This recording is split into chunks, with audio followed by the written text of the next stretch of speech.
Welcome to the Old Time Radio Westerns. I'm your host, Andrew Rhines, and let's get into this episode. This episode is going to be Challenge of the Yukon. Original air date's January 16th, 1950, and the title is The Diamond Caller. Let's get into it, and I hope you enjoy.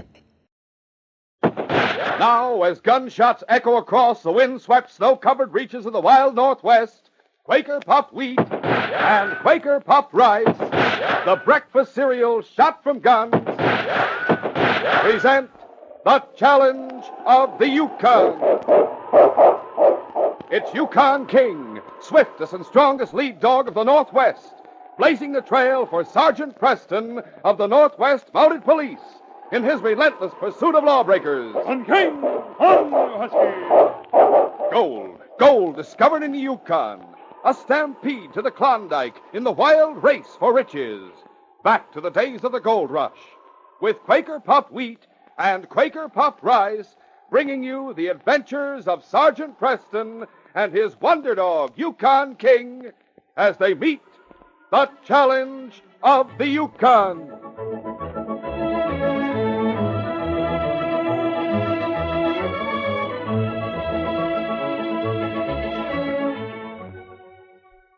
Guess what these sounds mean? Oh, boy. Sure, they mean that something tastes extra good. Like a heaping bowl of Quaker Puffed Rice or Quaker Puffed Wheat topped with good, thick yellow cream and fruit. It's a breakfast deluxe. Taste it. Every spoonful of those king-size grains of wheat or rice is mouth-watering good. So crisp, so nut-like in flavor, so extra delicious, all covered with velvety, smooth, rich cream. Don't wait. Enjoy this deluxe treat tomorrow morning. Just reach for the big red and blue package of delicious Quaker Puffed Rice or Quaker Puffed Wheat. Never sold in bags or bulk.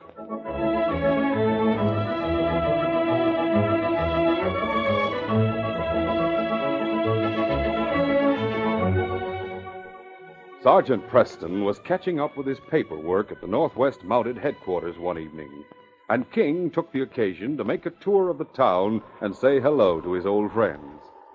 He was on his way home from Mrs. Griggs' bakery when he saw a girl standing in the open doorway of a cabin. She was looking past him at two men who were lounging in the shadows down the street. The girl was afraid. Bartok. I'm sure he is. If I try to run, he'll shoot. The girl's name was Joan Manning. King knew her well. He trotted over to her and licked her hand, trying to reassure her and offering his sympathy. King, maybe you can help me. Come inside, just for a minute. Come on, boy. As soon as the door was closed, the girl untied a handkerchief, and from it she took a necklace. A necklace of perfectly matching diamonds. See? This is what they're after, King. If I try to get away with it, they'll stop me. They won't try to stop you, King. They'd never suspect it. Here, let me see if it'll fit around your neck. The girl undid the clasp and fitted the necklace around King's neck. There. It's perfect. And your collar hides it completely. Now, go on, King. Go on home. You don't have to worry about me anymore. I'm all right now. Go on, King. King trotted down the street and stopped close to the men who were still standing in the shadows. One of the men picked up a rock and threw it at him. King dodged the rock and continued on his way. Later that night, when the sergeant turned him into the run with the other members of the team, the necklace beneath his collar made him uncomfortable. He scratched at it vigorously. The catch broke, and the string of shining stones slipped off his neck. King sniffed at the necklace and then buried it in the snow. Afterwards, he made a comfortable burrow for himself and went to sleep. The following morning, he was with his master when young Tex Cameron came bursting into the Northwest Mounted Headquarters. Sergeant! Oh, hello, Tex. Isn't this the middle of the night for you? Why, shucks, no. It's 11 o'clock. I've been up for half an hour. Howdy, King. You seem to be in a hurry. I am. I suspect foul play. That's all. The sweetest little girl in Dawson, Sergeant. Joan Manning, who sings at the Eldorado. She's got a voice like an angel, better than Jenny Lind. I've heard Joan sing. What about her? She's gone. No, that's too bad, but Joan's father's working his claim on Wishbone Creek. She may have gone up there to pay him a visit. She wouldn't have gone without telling me. Huh? I promised I'd drive her the next time she wanted to make the trip. You better come and take a look at her cabin, Sergeant. No, it takes. As soon as I get into my parka. You see, there's a lot more to it than just her being missing. Well, suppose you explain. Come on, King. Joan's just too big-hearted for her own good. I know, Joan. Let's have some facts. Well, there's this young Count Pierre and I got living with us. A count? Yeah, a real one. Count Alex Vladimir or something or other. He's Russian. They chased him all the way across Siberia because he told the Tsar he should run things more like we do in Texas. I see. And next time there's a strike, Pierre and I are going to take him along with us and show him how to stake a claim in Pangold. What does he have to do with Joan? I'm coming to that. The Count had to leave Russia in a hurry, see? And his ma slipped him what money she had in a poke, along with some gewgaws she figured he could pawn to help meet expenses. Such as? All he's got left is a string of beads. Beads? Diamonds. This may surprise you, Sergeant, but they're worth as much as a good claim on the Bonanza. It doesn't surprise me at all. Well, it's those beads that are making trouble. There's a couple of other Russians in town who know the Count, and they know he's got the beads. They're after them, and they're after the Count. Agents of the Tsar? Nope. Anarchists. They hate the Tsar, and they hate good Democrats like the Count, too. Go on. Well, one night they ransacked our cabin. They're just lucky that Alex had the beads on him. Now, why didn't you come to me then? Well, nothing to go on, nothing at all. But me and Alex and Pierre had supper with Joan that night, and she said, why don't we leave the beads with her? Well, we did. That all? Her cabin's in this block. You take a look at it, see what you think then. Is there any way the Count's enemies could have found out that Joan had the diamonds? Well, I don't see how, but they must have, Sergeant. Here we are. Bonjour, Sergeant. Oh, hello, Pierre. Well, this is Alex, Sergeant. Count, this is Sergeant Preston. Hello, Alex. A great honor, Sergeant. Just take a look at this place. It's a wreck. They have turned over everything. The diamonds aren't here. No. But it is not the diamonds that matter, Sergeant. Their only value to me is that I might sell them and help Joan to a great career. With the proper training, she will be another party. It is she who matters. Oui. She's the girl I love. She's the girl I'm going to marry, Bo. Mm-hmm. Beau. He called me that because in French it means handsome, Sergeant. Oh. In Texas, it means hobo. Oh. Joan likes me more than both of you. And Tex, anytime You can argue about that after we find her. What about these two Russians, these enemies of yours, Alex? Names, descriptions, everything you can tell me. One is called Bartok. The only name I know for the other is Yatki. It's the name of a place. Where do they live? The palace. Oh, but I meant to tell you, Sergeant, I stopped there on the way to headquarters. They've left. When? Yesterday afternoon. When did you last see Joan? 4:00. Huh? I saw her at 5. Why, you know a count. I saw her at 6. What? Nombre de Dieu. You saw her here, Alex? That is correct. It was what you call a night off at the cafe. She was going to read and go to bed early. All right, let's have a description of Bartok and Yatki. They both wear beards. Bartok's is trim short. He has a face like a hawk's, very sharp eyes. Yatki is huge, an animal. That should be enough. Now, I take it that all three of you would like to help as much as you can. Oh, Sure, yes, yes. yes. You do not think they have killed her, Sergeant? There's nothing to indicate that here. I'm going to check all the cafes on Front Street. You take the stores, Alex. Yes. Tex, the cabins on the banks of the Klondike. All right, sir. Shantytown, Pierre. Oui. Any information you can get about Bartok or Yatki will help. We'll meet back at headquarters in 2 hours. Let's go. Oui. But when Tex, Pierre, and Alex reported to the sergeant 2 hours later, they had very little information. Tex? Nobody saw him drive up the Klondike last night. And they did not go south on the Yukon. The day before yesterday, they buy supplies at Colby's store. And the same day, they bought a dog team and a sled from Richards. Sergeant, you don't think there's any doubt they've taken Joan prisoner? No. Is there not something we can do? Well, this much is being done. Word's been sent to both 40 Mile and White Pass to stop Bartok and Yatki if they try to cross the border.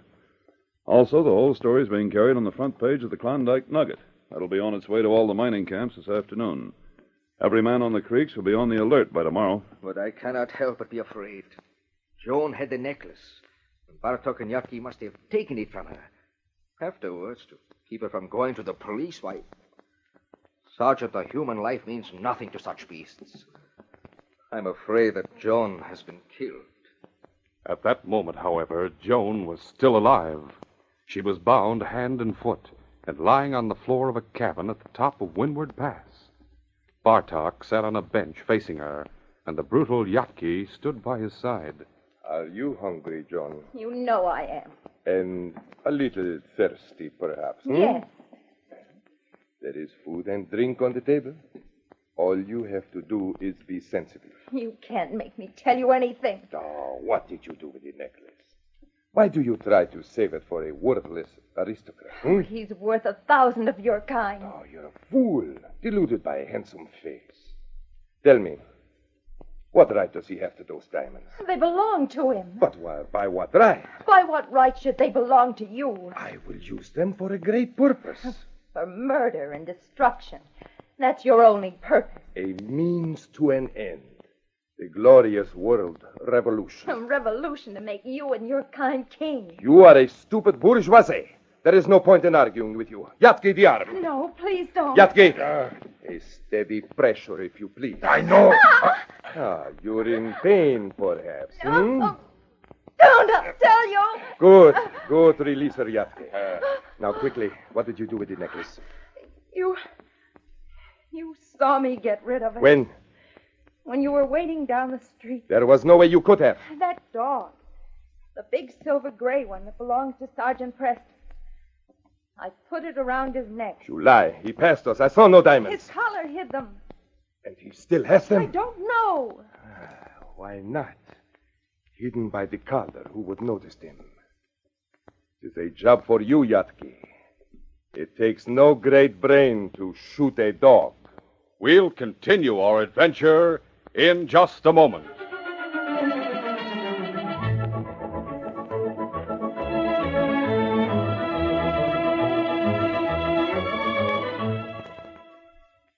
Man, oh man, here's a breakfast treat. It's got 'em all beat. It's Quaker puffed rice or Quaker puffed wheat. These famous ready-to-serve breakfast cereals are shot from guns. Yes, Quaker puffed wheat. And Quaker puffed rice. Our choice premium wheat or rice grain shot from guns.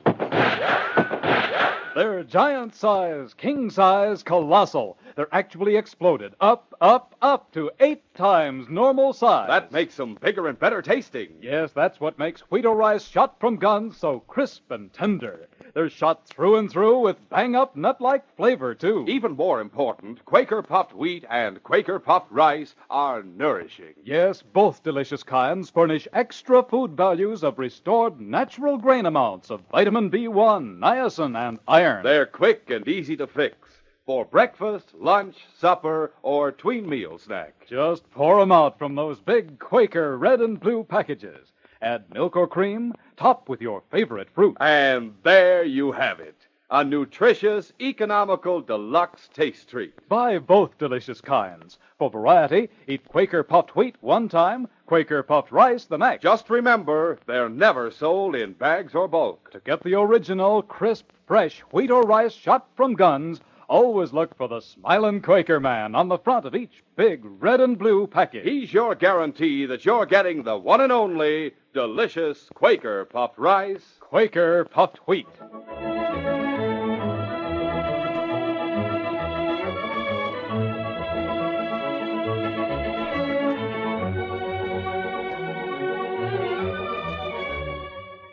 Now to continue. After Joan told Bartok that she had fastened the necklace around King's neck, Bartok ordered Yatki back to Dawson. But the big Russian objected. Bartok, why should it be me? Because I said so. When the sergeant works at night, the dog goes up and down the streets as if he were making a police patrol. Yatki, you will go no farther than the edge of town. The bridge across the Klondike. You will wait there. What if the sergeant has locked the dog up? Am I to wait there all night? Most of it. If you do not see the dog by 4 o'clock, you will go to the round and back of headquarters. No, Bartok, no. What danger is there at that time of night? It will not be necessary to shoot, perhaps. A piece of caribou steak in your hand, a quick grasp, and you will have him by the collar. With your strength, you will have no trouble in wrenching the necklace loose. No. This is a command, Yatki. Would you have me report that you have been insubordinate? No. You will go, then. Take the team. I hope he will come to the bridge. I will shoot him. It's the best way. You beast! Such concern for a dumb animal. It amuses me. That evening, King sat beside his master's chair in the headquarters office as long as he could stand the heat. Then he trotted to the outside door and scratched on it. Now that we have this 40 miles, we're sure they didn't pass through there. Our best bet's the Klondike. Oh, you want to run, boy? All right, go ahead, fella. King exulted in the stinging cold. He raced between buildings from Front Street down to the banks of the Yukon. And there he stopped for a moment and howled at the big white moon and the aurora that streaked across the sky and turned the night into day. Then he started investigating the 1,000 wonderful smells that came from the warehouses along the waterfront. He worked his way upstream to the point where the Klondike joined the Yukon. And it was there he saw the man standing in the shadow of the wooden bridge. There was no one else around. Here, King. He called King by name, and he held out a piece of meat in his hand. The scent of the meat was delicious. Come. This is for you, King. But King knew the man from the night before. He had been with the other one who had thrown a rock at him. King growled. That is the way it is. All right, then. The great dog realized the danger in the flash of metal, and before Yatki could level his gun, King was racing for the shelter of the warehouses. The gun spoke, and King felt a searing pain in his flank, but he had rounded the corner of the first warehouse, and he ran on to the sergeant and headquarters. When he reached the door, he scratched it and barked. Well, that wasn't much of a run. What? King, what's the matter? There's blood on his coat, Sergeant. Mais oui. Let me see. Did you cut yourself, boy? Don't look like no cut to me. No, not to me. Pierre, the first aid kit in that cabinet. Get it. Wait. You believe that King has been shot? It's a bullet wound, Alex. I didn't hear anything. The wind's pretty high. Here you are, Sergeant. Oh, thanks, Pierre. I think I'll just take a little stroll outside. And shoot it out with the first man you find wearing a gun? Well, You what? leave it to me. It'll only take a minute to fix this scratch, and then King will show me where it happened. We can come along with you, can't we? If you like. Easy, boy. Won't sting long. Outside headquarters, the sergeant touched King's bandage and said, Show me, boy. Lead the way. King understood and trotted down Front Street to the bridge over the Klondike. The man had gone, but his tracks were clear in the freshly fallen snow. The sergeant and his companions followed them for a quarter of a mile up the stream. A sled and a team had been left here in the shelter of a tree. From the tree, the sled track swung into the center of the frozen stream, heading east. Easy trail to follow, Sergeant. Yes. I'm heading up the Klondike tomorrow morning. There's no reason why I shouldn't do it tonight. Of course, this may have been an accident. I'll find out. We'll come with you, Sergeant. I'll have my team harnessed and ready to go in 10 minutes. It'll take you longer than that. Oh, we don't want to hold you up, Sergeant. You go ahead and we'll catch up. All right. Come on, King. From the moment Yatki had missed King, he had been afraid that the dog would put Sergeant Preston on his trail. Oh, hold up. Oh! He had driven his team hard, and now, as he stopped for a moment to the entrance to Windward Pass, he was congratulating himself on not being followed. And then, at the far end of the long valley below him, he saw a dog team. It is hard to tell, but I think... No, I am sure. It is that devil in the lead. It is King. Rush! Push up! Pull up! Yatki raced on up the pass to the cabin where Bartok was waiting.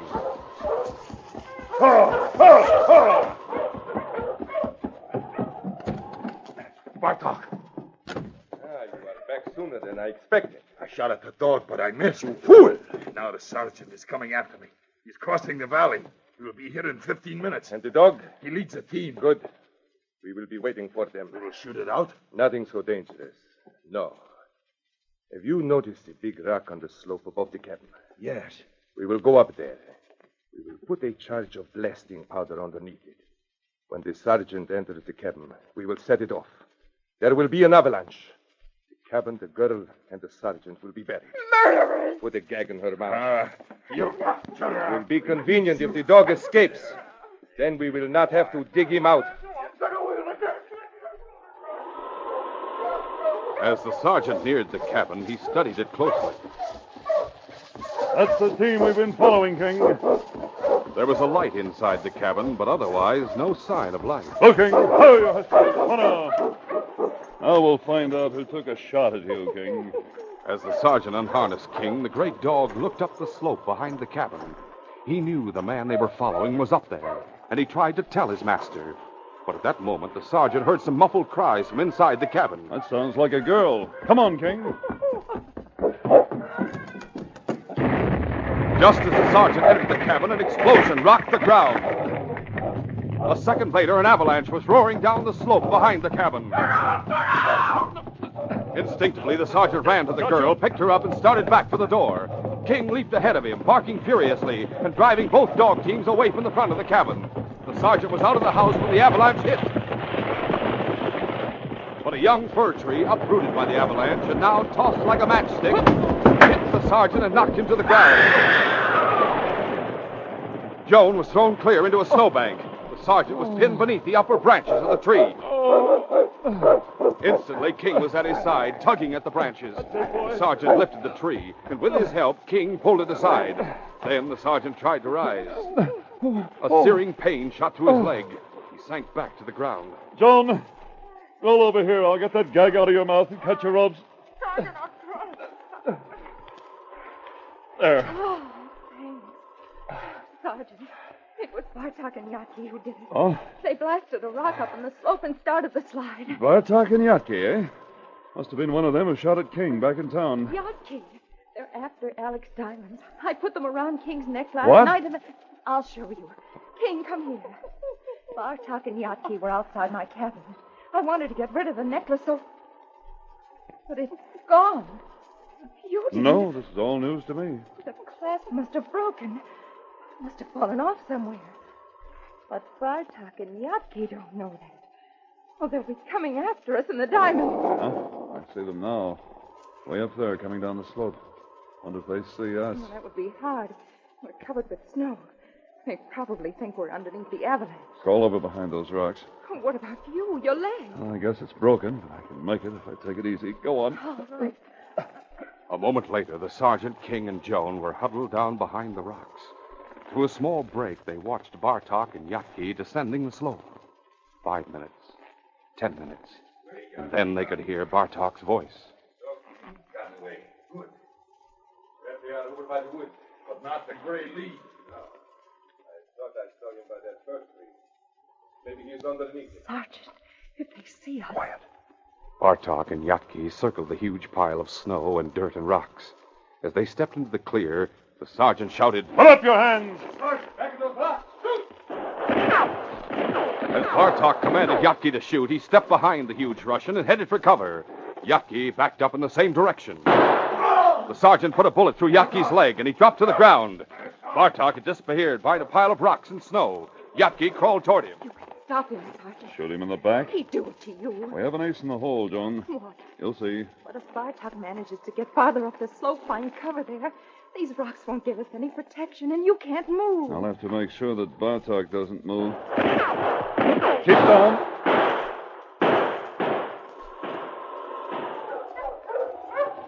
As Tex, Pierre, and Alex entered the pass, they could hear the distant shots.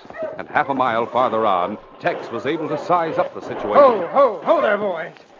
There's the sergeant. Hey, that looks like Joan with him. It is. That is Bartok and Yatki who shoot at them. Well, boys, we'll just leave the dogs here and follow the ridge until we're right behind those polecats.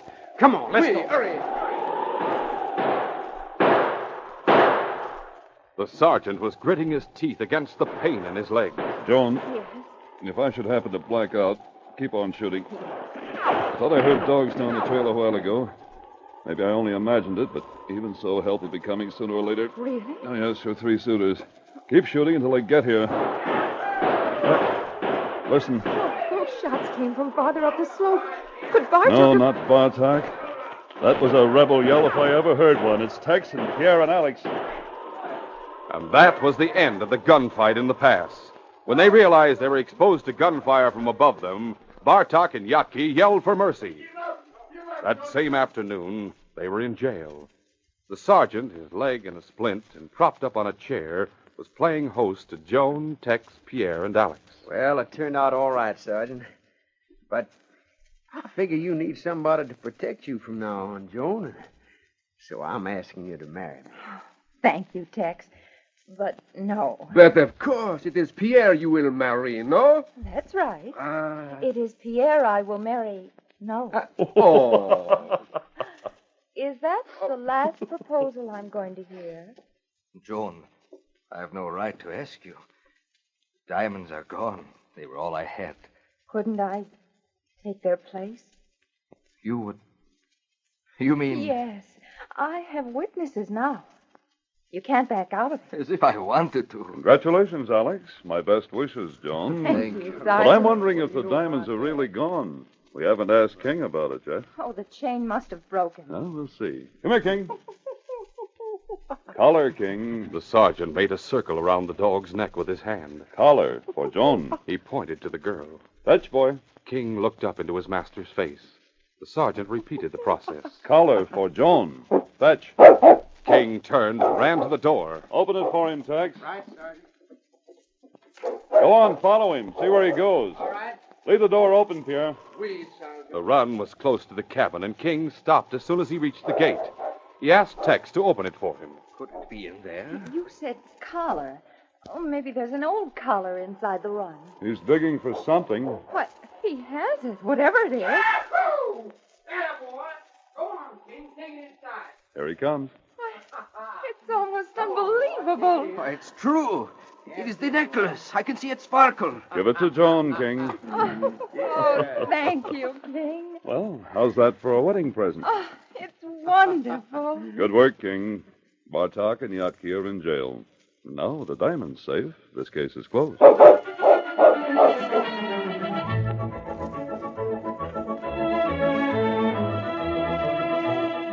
Say, if at breakfast time you're... Yes, hungry as a lion.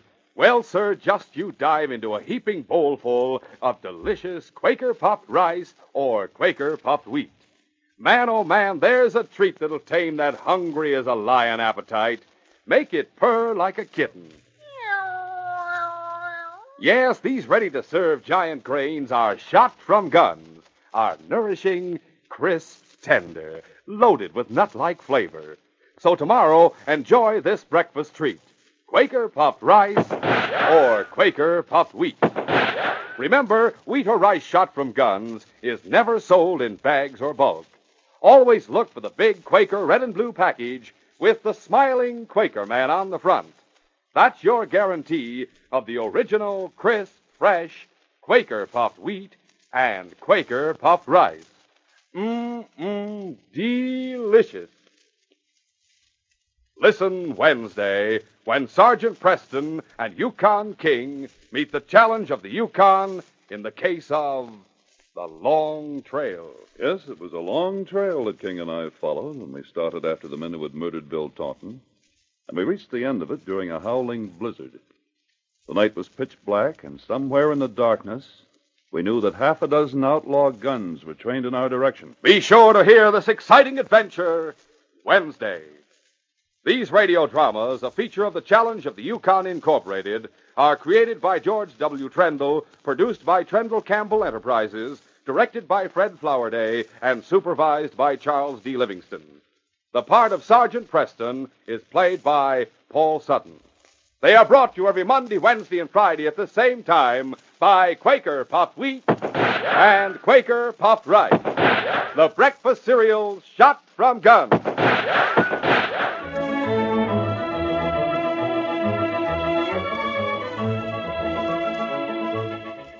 Your best bet for hot breakfast is Quaker Oats. The giant of the cereals is Quaker Oats. Delicious, nutritious, makes you feel ambitious. The giant of the cereals is Quaker Oats. Yes, if you want to be a star in sports and school activities, make your hot cereal Quaker Oats, because Quaker Oats helps grow the stars of the future. You get more growth, more endurance from oatmeal than from any other whole grain cereal. Remember, Quaker and Mother's Oats are the same.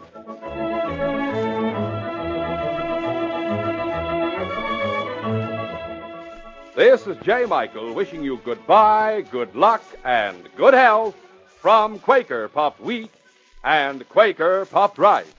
So long. This is ABC, the American Broadcasting Company.